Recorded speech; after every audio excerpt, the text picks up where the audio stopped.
Public concern about inflation and the economy have been riding incredibly high over the last 2 years in particular. And what we're starting to see now is that that concern level is slightly starting to soften. And instead, secondary concerns such as concern about public services, the NHS, immigration, are starting to increase in the public psyche. If you look at general concern about their own level of personal finance, again, the British public are generally with a quite negative outlook. We look back over decades of years and we're always, majority of time, net negative. And we're starting to see slight uptick in their degree of optimism, which I think bodes quite well as we're going into a year where inflation is predicted to come down.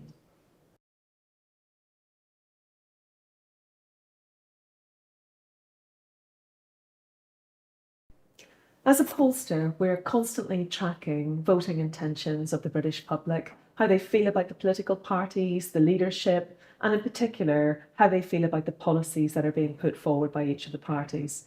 And I'm often asked, is it likely that people will not turn out in the next election to vote? Are we going to see low levels of turnout? And I can understand why this is a popular question at the minute. We can see that there's not a great amount of love for the Conservative Party. And in fact, even though people are telling us at the minute that they're more likely, much more likely to vote for Labour, the fundamentals are they're not really in love with the Labour Party either. It's just not the Conservatives. And we have got still a big pool in the middle who are undecided and do not yet know who they're going to vote for. And of those that have said they're going to shift party, there's a sizable proportion who say, that shift is actually quite soft.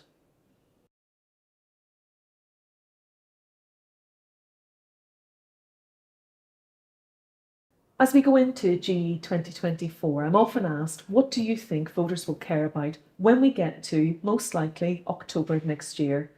At the minute, it still is the economy and inflation, but we can see that that is starting to subside in the British psyche. They are becoming much more concerned about the extent to which any government can deliver on the key policy matters of our time. They're worried about public services. They're worried, if you're a Conservative 2019 voter, about immigration and control around immigration. These may be some of the issues that move up to the fore as perhaps the challenges around the economy start to subside.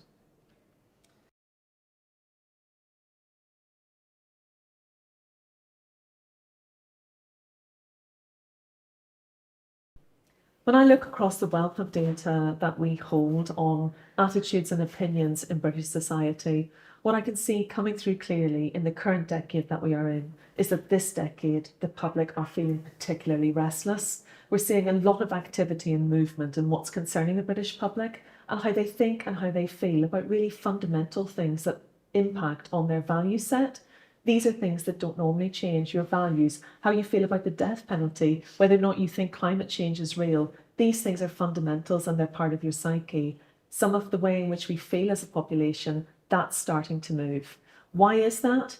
Well, it's because we're living in a period with multiple crises, all impacting on individuals and their households simultaneously. We had the COVID pandemic, the war in Ukraine, rising inflation. I could go on. But all of this within the first 3 years of what is a restless decade.